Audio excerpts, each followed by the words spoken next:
और अब वक्त है हमारे अगले सेशन की तरफ बढ़ने का। कहते हैं कि सपने उनके ही सच होते हैं जिनके सपनों में जान होती है। पंखों में कुछ नहीं होता, हौसलों से उड़ान होती है। हौसलों से आसमान छूने का सपना देखने वाले युवाओं को पंख देते हुए उत्तराखंड को एजुकेशन हब बना रहा है ड्रीमर्स एड्यू हब। कामयाबी के आसमान में कैसे तय हो रही है सपनों की ऊंची उड़ान, और ओवरऑल डेवलपमेंट के साथ किस तरह देवभूमि की युवा शक्ति बना रही है अपनी अलग पहचान। जानने के लिए अब हम बढ़ते हैं अपने नेक्स्ट सेशन की तरफ, जिसमें बातचीत करेंगी हमारी सहयोगी भारती सकलानी, जिनको मैं स्टेज पर इन्वाइट करना चाहूंगी। बतौर पैनलिस्ट इस सेशन में शामिल होने के लिए मैं अनुरोध करती हूं ड्रीमर्स एड्यू हब के डायरेक्टर मिस्टर हरिओम चौधरी जी से। आप मंच पर पधारें और इस सेशन को आगे बढ़ाएं। हरिओम चौधरी जी, जोरदार तालियों के साथ उनका स्वागत कीजिए। Mister Hariom Chaudhary, director and CEO Dreamers Edu Hub. Over to you Bharti. Thank you Aastha. Hariom ji, बहुत बहुत स्वागत आपका न्यूज़ 18 के एजुकेशन कॉन्क्लेव में। और शुरुआत हम इससे करेंगे कि सबसे पहले तो आप बताइए अपना फैमिली बैकग्राउंड, किन परिस्थितियों में आप यहाँ तक पहुँचे और कैसे आज ड्रीमर एजुकेशन हब को खड़ा किया। जय हिंद, राम राम। बात शुरू करने से पहले इस भारत देश को स्वतंत्रता दिलाने वाले सभी शहीदों को मैं नमन करना चाहूँगा। मैम, आपने मेरा फैमिली बैकग्राउंड पूछा, बहुत संघर्षों से भरा हुआ रहा है। 1 साल का था तो माँ का देहांत हो गया और फादर इस सदमे को झेल नहीं पाए तो वो घर छोड़ के चले गए। दादाजी ने पढ़ाई में, पालन पोषण में सारा सहयोग किया। और मेरी लाइफ का जो चेंजिंग मोमेंट था वो था मेरे एक टीचर्स, जिनका मैं अभी भी बहुत सम्मान करता हूँ। होता क्या है कि बचपन में बच्चे, हमारी एज के बच्चों ने तो बहुत क्रिकेट खेला होगा, तो हमारे गांव में जो टीचर्स थे वो संडे को भी ढूंढ लेते थे हमें ग्राउंड में जाके कि भाई कौन कौन खेल रहा है। तो एक दिन ऐसी मेरी घटना साथ हुई, तो बच्चे भाग जाते हैं जनरली टीचर्स को देख के ना। मैं भागा नहीं, मैं वहीं रुका। तो सर ने उस टाइम मुझे कुछ नहीं कहा, लेकिन स्कूल में जब मैं मंडे को क्लास गया तो आज भी मुझे याद है, उन्होंने मुझे बुला के डायरेक्टली, गांव में लोग अनफिल्टर्ड होते हैं, बहुत प्यार से बात नहीं करते, आजकल तो टीचर्स बहुत प्यार से बात करते हैं। तो उन्होंने कहा तेरी माँ नहीं है, तेरा बाप नहीं है, क्या करेगा तू, क्रिकेट तेरे को खाने को देगी, पढ़ाई पे ध्यान दे। वो उस मूवमेंट पे मुझे लगा कि यार ये मतलब कितना निर्दयी टीचर है। मैं बच्चा था, लेकिन मैंने वो पल होता है ना कि ठीक है अब आपको ही जवाब देना है। तो आज तक वो मूवमेंट मेरी लाइफ में, आज यहाँ तक मैं पहुँचा हूँ, जो भी मैं कर रहा हूँ, उस पल को और उस टीचर को मैं कभी नहीं भूल सकता। तो संघर्षों से भरा हुआ जीवन था मैम, लेकिन अभी यहाँ तक है। अच्छा, आपने इंजीनियरिंग की और उसके बाद आपके पास बहुत मौके थे, कॉर्पोरेट फील्ड में आपके पास मौका था। क्या रीज़न रहे आपने वो नहीं चुना और एक ऐसा एजुकेशन हब खड़ा किया जहाँ लाखों करोड़ों लोगों के सपने आज साकार हो रहे हैं?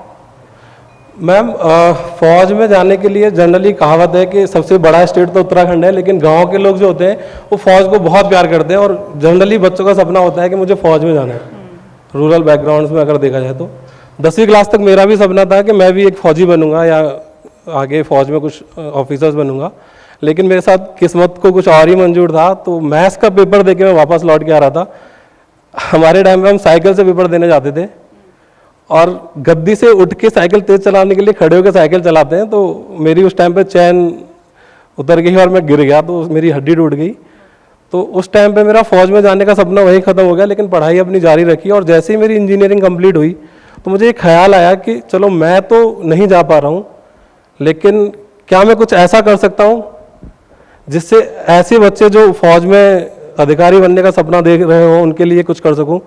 मैंने रिसर्च करी तो मैंने पाया कि देश में IIT के, नीट के इतने सारे कोचिंग इंस्टीट्यूट हैं, मैं नाम भी नहीं गिना सकता, मतलब बहुत बड़े बड़े ब्रांड्स हैं। लेकिन डिफेंस फोर्सेस में आज से 5 साल पहले, 10 साल पहले आप देखोगे कोई बड़ा ब्रांड नहीं था। लेकिन आज मैं गर्व से कह सकता हूं कि देहरादून में, उत्तराखंड में, आज आपका प्रोग्राम की थीम भी है कि उत्तराखंड के एजुकेशन सिस्टम को कैसे डेवलप किया जाए। 28 स्टेट के बच्चे अभी ड्रीमर्स एड्यू में मैम पढ़ रहे हैं। अच्छा, जोरदार तालियां। हरिओम जी, मैं ये समझना चाहूँगी कि, और अपने दर्शकों को भी ये बताना चाहूँगी कि जब ऑपरेशन सिंदूर हुआ तो उसके सम्मान में SSB फ्री किया आपने? बिल्कुल मैम, ऑपरेशन सिंदूर नहीं, जब पहलगाम में हमला हुआ था और हमने सुबह, आप सभी लोगों ने भी टीवी खोली होगी या पेपर जैसे भी या फ़ोन से पता चला होगा, तो उस टाइम पे हर एक देशवासी को वो गहरी चोट लगी थी कि ये क्या हो गया। तो मुझे ऐसा लगा कि मैं डिफेंस फोर्सेज में हूँ और एक भी बच्चा अगर एसएसबी रिटन अपना रिटन क्लियर कर चुका है और वो एक काबिल अधिकारी जो ऐसी आतंकवादी घटनाओं को आगे रोक सके, अगर हम उस एक बच्चे तक भी पहुंच सके, तो इस थॉट को ध्यान में रखते हुए हमने एसएसबी उन पहलगांव में हुए शहीदों के लिए फ्री की थी। उसके बाद जब ऑपरेशन सिंदूर हुआ तो हमने रिटन एग्जाम का भी बहुत मामूली सा कोर्स 499 रुपये का लॉन्च किया फौज के अधिकारियों और मेरे फौजियों के सम्मान में, और वो 15 अगस्त तक था सारा फ्री कोर्स, और उसमें बहुत सारे बच्चे सेलेक्ट हुए हैं। अभी उस कोर्स का बेनिफिट बहुत लोगों को मिला है। तो 499 ये आपने क्यों चुना, ये भी हम समझना चाहेंगे कि इसके पीछे क्या रीज़न था? देखो मैम, मैंने कहीं पढ़ा था कि फ्री एजुकेशन जो है वो मतलब शायद सक्सेस नहीं होती, तो थोड़ी गुरु दक्षिणा ले लेनी चाहिए। तो वो बस थोड़ी सी गुरु दक्षिणा हमने उस कोर्स के लिए रखी थी, बस और कुछ नहीं। अच्छा, जो शहीद परिवार है उनके बच्चों के लिए भी आपने सोचा कि फ्री में कोचिंग दें, तो इसके पीछे क्या रीज़न रहा? क्या कोई खास सोच थी कि आपको लगा कि ऐसा करना चाहिए? हम लोग हर साल जय हिंद करके एक अपने इंस्टीट्यूट में प्रोग्राम करते हैं। तो एक जो पहला प्रोग्राम हमने किया था उसमें बेसिकली थीम ये रहती है कि हम जो शहीद परिवार के लोग हैं उनको सम्मानित करते हैं, उन्हें बुलाते हैं, याद करते हैं। तो मेरा एक जो ऑर्गेनाइजेशन करने वाले थे जिनको मैं इवेंट का काम देता था, वो काव्या भाई थे, उनसे मैंने प्रोग्राम ख़त्म होने के बाद एक सवाल किया कि यार मैंने आपको बहुत कम पैसे दिए हैं और आपने प्रोग्राम इतना अच्छा किया है, मुझे ऐसा लग रहा है कि आपके ज़्यादा पैसे खर्च हुए होंगे, ये आपने कैसे कर लिया? तो उस भाई के जवाब से मतलब मुझे ऐसा मतलब एक मूवमेंट चेंज वाला होता है। उसने कहा कि यार जिन लोगों ने हमारे देश की रक्षा के लिए अपनी जान दे दी, उनके लिए एक प्रोग्राम तो हम ठीक से कर ही सकते हैं। तो जब उसने ये मूवमेंट पे ये बात बोली तो मुझे लगा कि यार मैं तो डिफेंस फोर्सेस के बच्चों के लिए तैयारी करा रहा हूँ, अगर एक प्रोग्राम ऑर्गेनाइज करने वाले बंदे की थॉट इतनी भयंकर हो सकती है, इतनी अच्छी हो सकती है, तो मुझे भी कुछ करना चाहिए। तो उस पल के बाद अगले दिन जाके मैंने अपनी टीम से चर्चा की, और आज तक और आगे भी हमेशा, चाहे इंडियन आर्मी का किसी भी स्टेट का कोई बच्चा है जो शहीद परिवार है, उसके लिए आईआईटी, नीट, एनडीए किसी भी कंपटीशन की तैयारी करे, वो बिल्कुल फ्री ऑफ कॉस्ट है ड्रीमर्स में, और हमेशा रहेगी मैम। इसके लिए तो ज़ोरदार ताली होनी चाहिए। चौधरी जी, मुझे ये बताइए आप कि कई जगह हैं जहाँ पर ड्रीमर्स एजुकेशन हब चल रहा है, चाहे हम बात करें लखनऊ की, राजस्थान की, सीकर की, देहरादून की, क्या इसके पीछे रीज़न रहा कि आपने इन्हीं शहरों को चुना और सोचा कि यहीं पर ही इस तरह का एजुकेशन हब होना चाहिए? मैम, हमारा प्लान इंडिया के 28 स्टेट में आगे जाने का है। अभी जहाँ बहुत अच्छा हम कर रहे हैं, 4 स्टेटों में गए हैं। इसके पीछे यही है कि हर एक बच्चा जो देहरादून आने में किसी वजह से असमर्थ है, तो बाकी अपने घर के पास रह के भी पढ़ सके। तो हम लोगों को ड्रीमर्स एडू हब बनाने के पीछे भी यही प्लान आया था कि खबरों में देख रहे हैं कि बहुत सारे सिटीज़ में सुविधाएं अच्छी नहीं मिल रही हैं, और 15-15, 20-20 हज़ार रुपये दे के बच्चे ऐसे कमरों में रह रहे हैं जो हाथ फैलाने पे भी ख़त्म हो जाते हैं।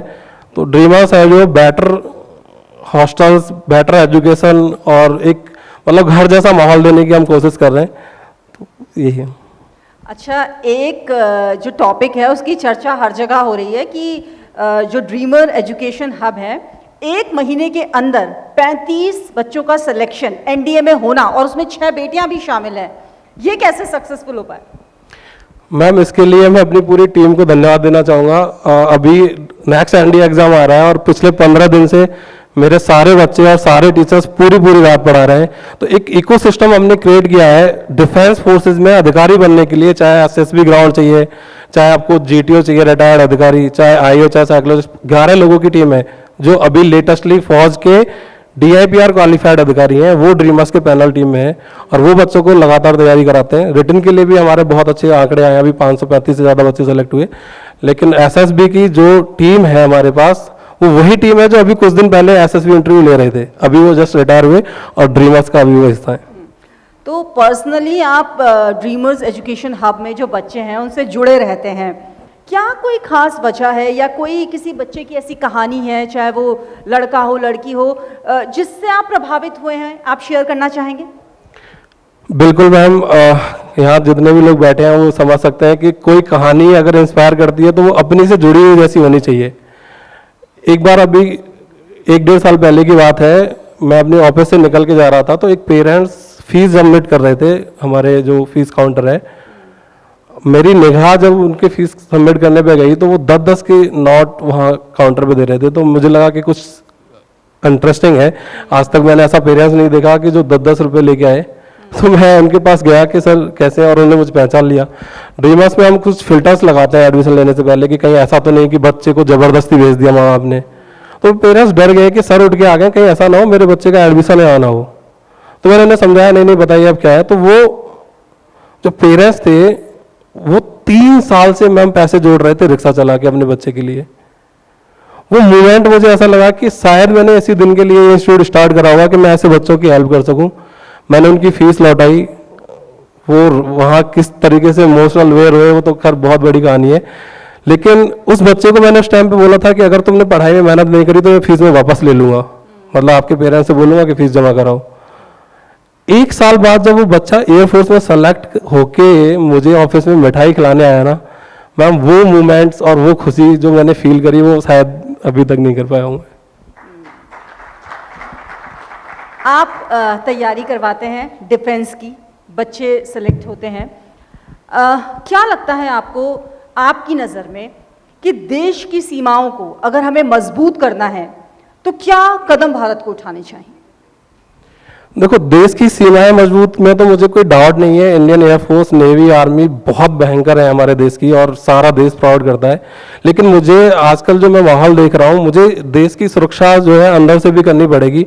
इंडिया को अपना गूगल, अपना जीमेल, अपना फेसबुक, मतलब डाटा ही शायद आगे आने वाले टाइम पे, पहले सुनते थे कि पानी के ऊपर लड़ाई होगी, अब मुझे ऐसा लगता है कि डाटा के ऊपर कहीं लड़ाई ना हो जाए। अभी हाल ही में आपने न्यूज़ में देखा होगा, आप तो खैर चैनल से ही हैं, तो किसी एक कंपनी पे अमेरिका ने दबाव बनाने के लिए उसका जीमेल ब्लॉक कर दिया। तो हमें अपने देश का, जैसे हमारा पड़ोसी देश है चाइना, हमें बिल्कुल बाहर की कंपनियों को बैन करना पड़ेगा और अपने देश के डाटा वाले सारे ऐप्स खुद के बनाने पड़ेंगे हम। और डिफेंस फोर्सेस में टेक्नोलॉजी के लिए हमें इन्वेस्ट करना पड़ेगा, जैसे ड्रोन्स हो गया, आजकल आपने लड़ाई देखी है कि किस तरीके से हो रही है। अब 1-to-1 लड़ाई नहीं हो रही है, टेक्नोलॉजी बहुत ज़रूरी है। तो इन सब टेक्नोलॉजी में हमें इन्वेस्ट करना पड़ेगा और हमें अपनी डाटा सेफ्टी पे भी थोड़ा फोकस करना पड़ेगा। अच्छा, जैसे अभी आपने कहा कि आपका सपना है कि ड्रीमर्स एजुकेशन हब हर स्टेट में हो, हर जगह हो, लेकिन आने वाले 5 से 7 सालों की अगर मैं बात करूं तो आप कहाँ देखते हैं, कहाँ होगा ड्रीमर्स एजुकेशन हब?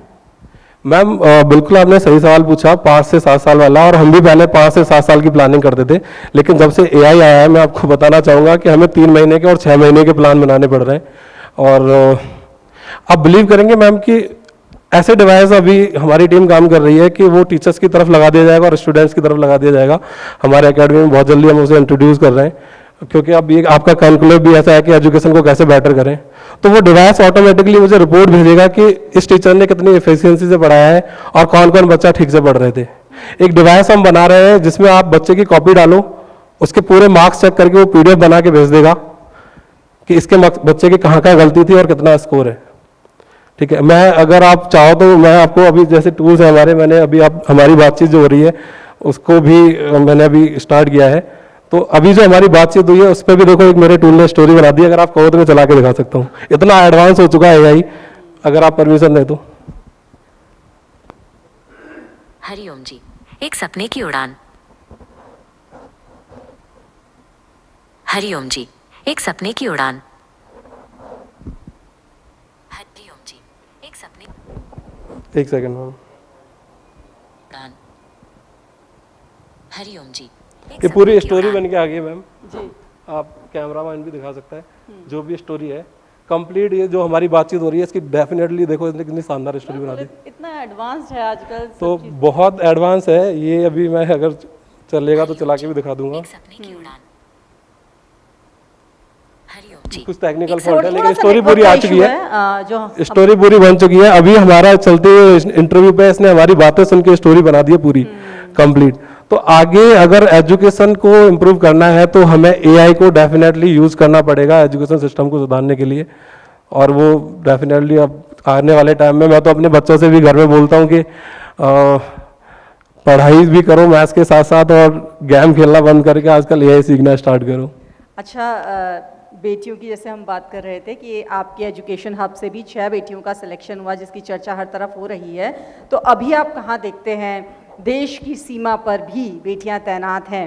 आगे आने वाले समय में, क्योंकि आप इस फील्ड से जुड़े हुए हैं, आप तैनात करते हैं, आप तैयारी करवाते हैं, आप किस तरीके से फ्यूचर देख रहे हैं?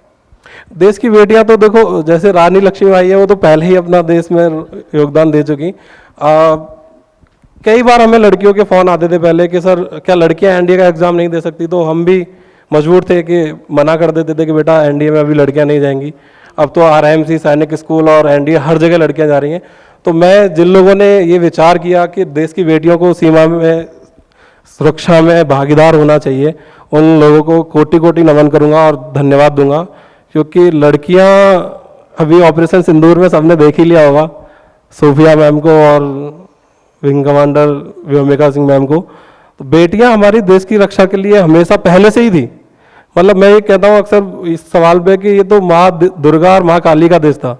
पता नहीं कौन सी पॉलिसीज आई होंगी, क्या हुआ होगा कि हमने थोड़ा सा पीछे हम उसमें हट गए, लेकिन ये जो डिसीजन है ये लिंग भेद को ख़त्म करने वाला डिसीजन है देश में से, और डेफिनेटली हमें प्राउड है इस डिसीजन पे कि बेटियां हमारी डिफेंस फोर्सेज में एनडीए में भी जा रही हैं।